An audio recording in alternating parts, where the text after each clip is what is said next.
Faith and Family Fellowship Podcast is a Christ-centered podcast established in 2019 and hosted weekly by Pastor Chris Buscher, addressing a host of topics such as the Great Commission, Christian discipleship, and often featuring interviews with special guests who are experts in their field. The views and events expressed on this podcast and all related materials belong solely to their author and not necessarily to the author's employer, organization, committee, or other group or individual. While all attempts are made to present accurate information, some information may become outdated over time. Faith and Family Fellowship Podcast makes every attempt to timely update any and all such information. Without further delay, here's another powerful episode of Faith and Family Fellowship Podcast.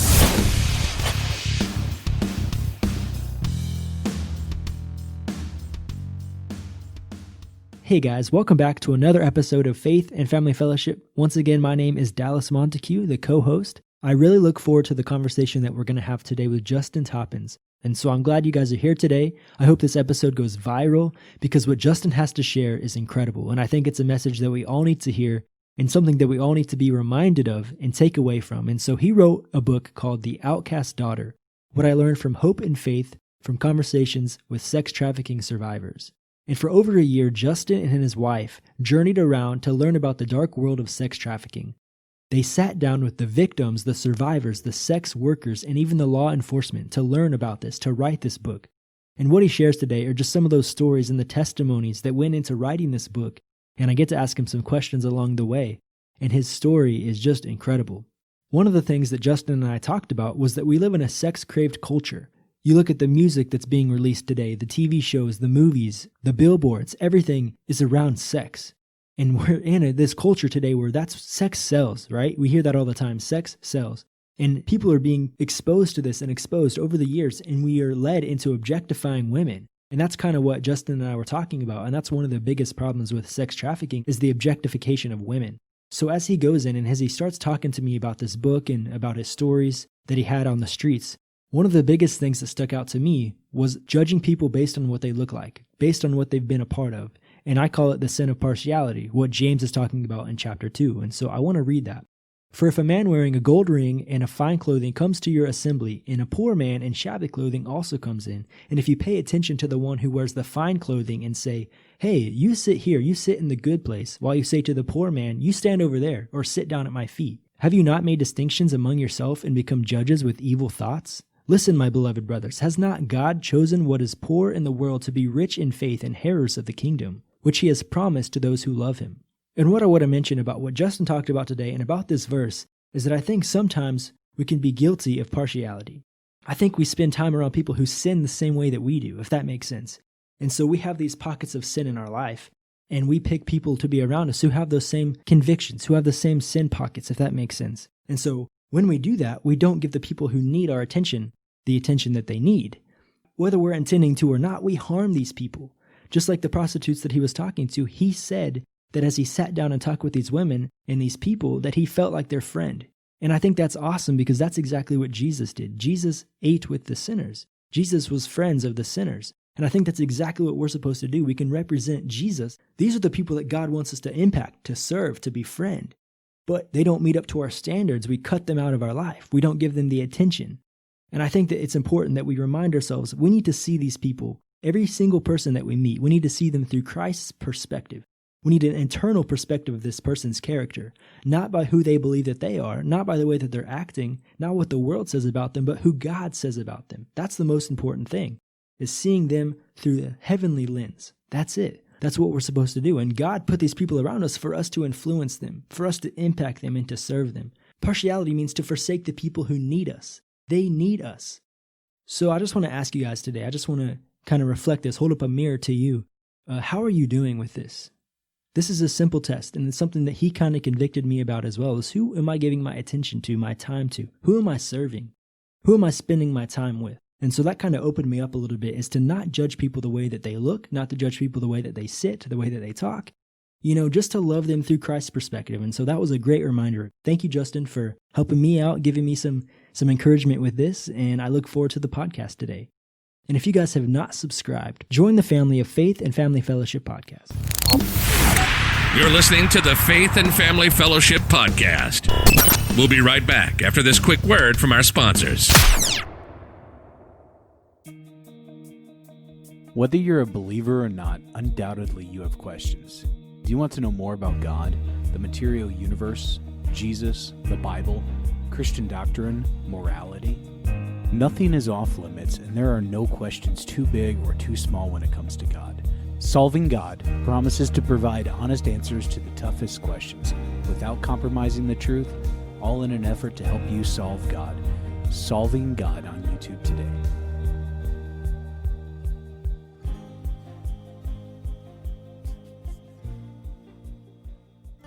Volunteer firefighters do not have the death benefits that career firefighters have.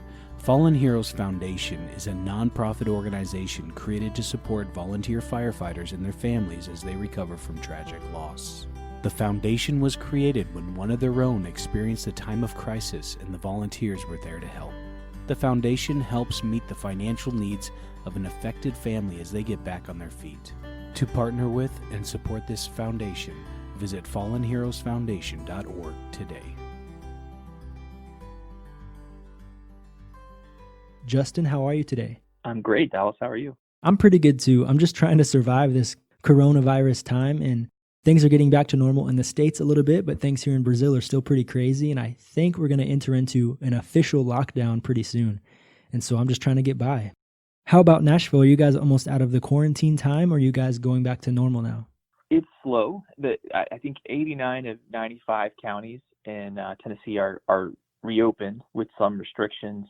And then, but since we're in one of the major metropolitan areas, so like Memphis and Nashville are kind of slowly reopening certain facilities. So, still can't go to dinner and stuff like that, but things are coming back. Yeah, it's been pretty long. I'm ready for it to be over, and I'm glad that you guys are kind of getting back to normal a little bit there as well. Now, Justin, if I can have you take the next 5 to 10 minutes and share your Christian testimony with us. We like to ask our interviewees if they can just share their story. So, Justin, where does your story begin?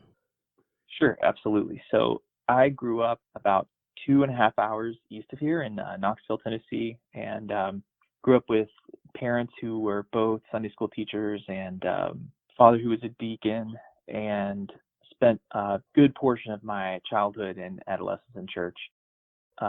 Became a Christian at 9 years old, just at home, kind of talking to my dad about some of the things I was feeling at that time, and prayed and became a Christian then. And for much of my upbringing, I guess after that, I was active in a lot of youth church activities. And then in college, became a youth intern. And when I became a youth intern, the youth minister actually left to do missions. And we had another intern, and he actually left to go to seminary. So I ended up doing a lot more than I was really thinking I would be doing initially. And I had made a decision that I was going to go to seminary at that point, but I was a little burnt out as well. I think it was kind of a bad place to enter seminary, but I went for 1.5 years. I studied Old Testament, and I think like a lot of people in our generation under us, like had a lot of doubts and things like that, and through mostly science-based doubts, because I was having studied Genesis so much, and Old Testament studies was kind of something that came up over and over. And I'd say that the experience that I had most recently with what led to writing this book has helped sort of reaffirm things. I was never the kind of person, even with doubts, I would always be seeking God. Yeah. And I never was a refuter or anything like that. But yeah, definitely went through some struggles, I would say. And so after you did the 1.5 years of seminary, what happened then? So after I went to seminary, I also, anybody who follows me on Instagram or has seen me on Instagram knows that I was have done some acting in my life as well. And I moved out to California, where I met my wife, and she was actually working in production. She worked on a couple of TV shows and one that ran for, I think, 6 years, and they're actually bringing it back. But she's not working out this time. But anything I maybe have seen before? Yeah, probably. Do you know Leverage that was on TNT? It doesn't ring a bell, but if I saw a picture of it or a trailer, maybe I would. I'll take a look after. it's a very unique, I think like a certain audience really get into it. The same people that made this show called The Librarians that's on now. Leverage actually had like Timothy Hutton on it, and a couple other fairly, like he had won an Oscar, so he's kind of more well known, I guess. But the only reason I think that's pertinent is we got married. My wife was really burnt out on the industry, and we decided we had looked at a couple places. We ended up moving back to Nashville, and after being here for a little while, we talked about potentially, like, maybe we should start a production company, because we both like filming, but just without the stress of, what she was doing. And so I was just kind of thinking we would start with the documentary, and we were just watching the news one night, kind of near at my parents' house actually, and there was a story about this girl that went to high school, and it was a rival high school of mine where I grew up, and I was really interested in her story, so I just reached out to her and I said, would you be interested in maybe like letting us help you, because she was starting a nonprofit at the time, and it was a sort of a nonprofit locally to work with sex trafficking survivors. Wow. So we talked for a minute, and we met for coffee at this place in the old city in Knoxville. And I said in the book, it was so weird for me because we met for coffee, and my wife came with me, and it was just the three of us. And this girl starts telling me, this building that was next door was kind of an abandoned, like, warehouse looking building, but it used to be a nightclub, and she was a go-go dancer there. And before she was trafficked, which started there, she worked there for, several months. And because we were the same age, I realized, like, there was a pizza place across the street, and I used to go there with my college ministry when I was living in Knoxville. And it was just kind of surreal because we were actually very likely on the same street at the same time multiple times, because we went every Monday. But that's how the process for the documentary started. And got her story, followed her around, talked to her for a while. And a lot of what she said was so compelling to me that I sort of made notes throughout the process. And every time that we met somebody else and talked to them, I kept notes on their story. So the book ended up coming because after we finished this documentary, we had it distributed through a film distribution company in Florida. And we were just kind of sitting around one night, and I was like, I really feel like I need to be able to put some of this stuff because it was so weighted and heavy, all these conversations, that I needed to be able to put it in written form. And so that's how the book part came to be. Wow. And the title of that book? The title of the book is The Outcast Daughter: What I Learned About Hope and Faith from Conversations with Sex Trafficking Survivors. Yeah. And I want to talk about that book a little bit more today. That title is just like, whoa, what's going on here? And I looked at your stuff on Amazon just a little bit, what you sent to us, and it was really intriguing. And so if you could just take a little time and just kind of explain about the book. One of the questions I want to ask you is, what was it like talking to these sex traffic workers and the survivors and the authorities when writing this book? Well, I think the thing that I kept saying to my wife and really anybody that would listen, when I talk to people about this, is like, you just get this sense that it's always when you're filming something or even when you're interviewing someone, it's like there's a subject, and I just could not see these people. I mean, as recently as last week, one of the girls that we talked to actually sent a text message to me and my wife and said, "Hey, I've got a new number. Just wanted you guys to have it," because it seems like almost every person that I talked to sort of felt like my friend, at the end of these conversations and these days that we spent together. Sitting down from that's the thing that struck me is we're the same, I mean, everybody has these different life experiences, and it's so easy when we categorize people for them to be other. Mm-hmm. And what I found was just, for some reason, I think because these people experience some, much darker things than I have in my life, it was very easy to be authentic. There wasn't a lot of things that they were afraid to talk about, where I think in normal conversations you have with your neighbors, it's a little different. I'm sure it was just crazy talking to these women and talking to the other people that you talked with. Do you have a couple stories or something that you can share, or a big testimony or something? Yeah, I think there's a lot of stories, a lot of things that stood out to me. Obviously some people just working in this. One of the ladies we spoke to worked at the DA's office in Nashville here, and she started out on the vice unit, and so she was working as a police officer undercover as a prostitute, which is basically, standing out in certain parts of town and trying to get people to solicit her and then making an arrest. That's wild. Wow. Yeah, and it's very and I live in Nashville and I've been here for, almost a decade, and she, took me in her car and just parked, and we got out and she showed me this is where I would stand, this is who I talk to, and just there she was like, I don't feel comfortable us being out here for too long, but just her time there motivated her to start something called the John School, which basically takes women and expunges their record if they're willing to sort of get some training to where they can do another job or something like that. And it teaches Johns, or men who buy or purchase sex, that can go on your record, obviously, and it sort of gives them a chance to meet the people, that humanizes the people that they're purchasing, and sort of see the impact, like the ripple effect that it has when they do that. So that was somebody that I thought it was really great to hear her sort of take her work and expand it. But I think the girl that I write about in the book in Knoxville, her name was Angie, and she impacted me maybe more than anybody else because she just said things that I thought that has to be true. We were talking about how faith played a role in, she would say, like, you can make a decision, that I'm going to do something different, and then your car breaks down, or you lose a job and you end up in those same spots again. We were talking about how faith, specifically like for her, how her relationship with Jesus is what, changed her life. And she was saying to me, it's sometimes hard for me to have conversations in church that are the same as what I've had when I've worked in my ministry, because she was like, I have felt Jesus way more on a street corner than I have in church sometimes.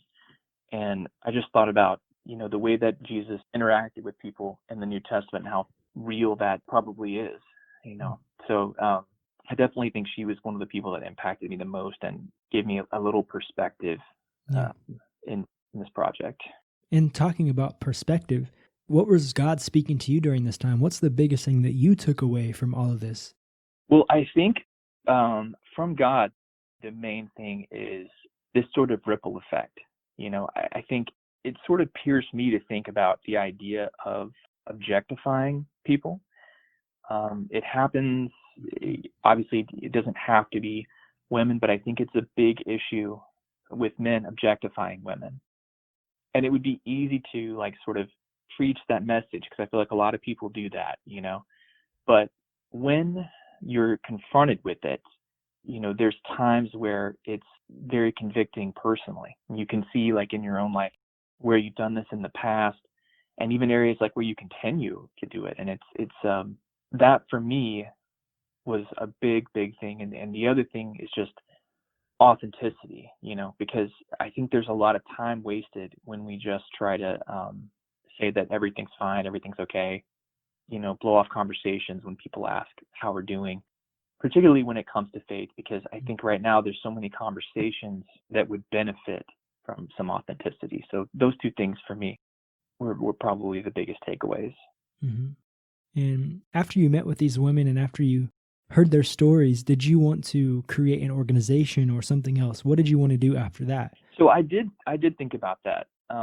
One thing that was really interesting when we first started researching this topic is there are a ton of organizations that either work with or claim to work with trafficking victims or trafficking survivors. And when we were talking to Tawan McCarty, who is a well-known advocate who's had some legal troubles herself recently, and she was basically saying that and not just her, the DA's office, when I spoke to them as well, just pointed out these big issues that exist in terms of housing. A lot of, I think there was, at the time we did this, so back in 2016, 2017, I think there were only 300 something beds nationally for sex trafficking survivors, which when you look at the numbers, that's definitely not enough. And there's no real long-term support system for these people. Tawan pointed out to us that it's kind of like, if someone's being raped 12 times a day, they're going to need counseling, and there's not resources like that available. The issue is when you look at creating a foundation, we did some research and found some big issues where some organizations would not really be clear about where the money was going. So we don't have beds for these people, and supposedly they're raising funds and doing some things in the community, but there's been some concern about misappropriation of funds. And so what we felt like the best thing that we could do is promote the people we met that are absolutely working and doing the best that they can to help those people. Things like there's a program like Bridges of Hope in Memphis that is doing great work. Kimberly there is fantastic. And there's the lady named Kelly Alsobrook. She has also written a book, and she has a radio show.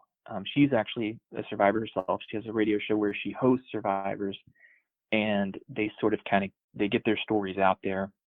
And she actually took us when we met her and showed us the building that they had bought to convert into housing. It was like an old Chinese restaurant. They were converting it to housing for survivors. So I think when I looked at it, I see so many people doing so much.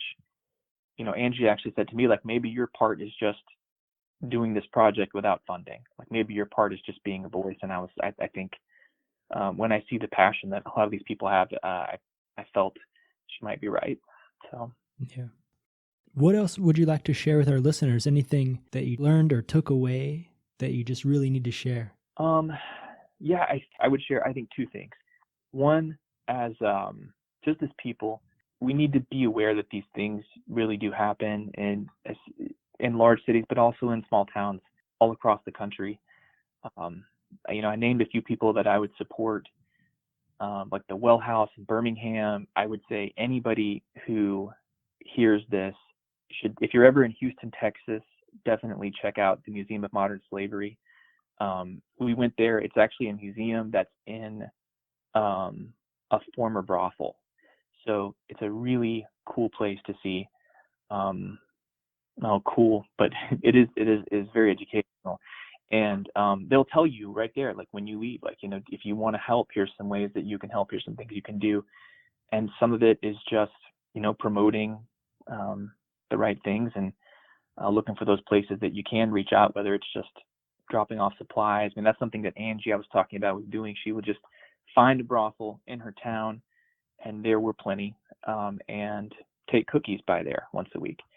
So just making people aware of those things. And then the other thing, which I already touched on, is just, I think there's a big need, and I know it's touchy, but I think people don't realize how ingrained it is in our culture to objectify women. Like, this is a really not looking at people as people or as a person, but just seeing people as objects. I had the chance as part of this project to talk to a professor at UCLA who had done a study with Johns, or people that purchase sex.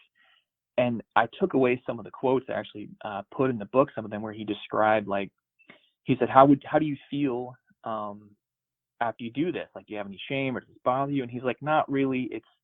It's kind of like buying a cup of coffee. He was like, you have that need met, and then you sort of discard the cup. And it was like, really, it sounds harsh, and that was obviously highlighted in the study because people were like, I can't believe people look at other people that way. But I think that it's way more widespread in that culture than people want to acknowledge. So I would just say to anybody who is working in ministry or even not working in ministry, to just be able to do a self-evaluation of that, once in a while, and see where you are, so that you can definitely help other people. And then I think just make the world better for those of us that have daughters, Yeah. And I think, like you're saying, exactly the influence of TV shows, of music, of a lot of different things are the sex culture. We definitely are in that that place. Absolutely. And there's a counterculture movement, but it's still sort of misguided because I think people don't really understand the impact that some of their decisions have on other people. So yeah, like I said, if everybody had the chance to walk through the Museum of Modern Slavery, I think they would feel a lot differently. They don't need to sit down and meet people or follow around prostitutes and chat with them like we did. They can just see it for themselves in a much safer format. Yeah. Yep. And if you guys are interested in this book, it will be on Amazon, and I'm going to put the link below. And where else can they find you? You said you have an Instagram account. Yeah, that's fine. They can. My personal Instagram is JC Toppins, and the book is also going to be available on iTunes and is already up on Barnes & Noble. So I think it's distributed by Ingram, so it should be pretty accessible to people, Great. At least online. Well, thanks again for being a part of the podcast today, Justin. Yeah, thanks for having me, Dallas. I appreciate it. And again, if I can have you pray us out to end the podcast, that would be great. All right, we'll do. God, we just thank you for this time that we've had together to talk about this experience, and just pray that as you've impacted me with it, that you'd be able to impact others as well, and just do your work through it. And we pray these things in Jesus' name. Amen. Amen. You've just listened to the Faith and Family Fellowship Podcast with your host, Pastor Chris Buscher. Faith and Family Fellowship Podcast was recorded live in studio with final editing made before uploading. Subscribe today to Faith and Family Fellowship Podcast on iTunes or Google Play. For more fantastic daily content, visit Pastor Chris Buscher online via Facebook, YouTube, and Instagram. Don't miss the next episode on Faith and Family Fellowship Podcast.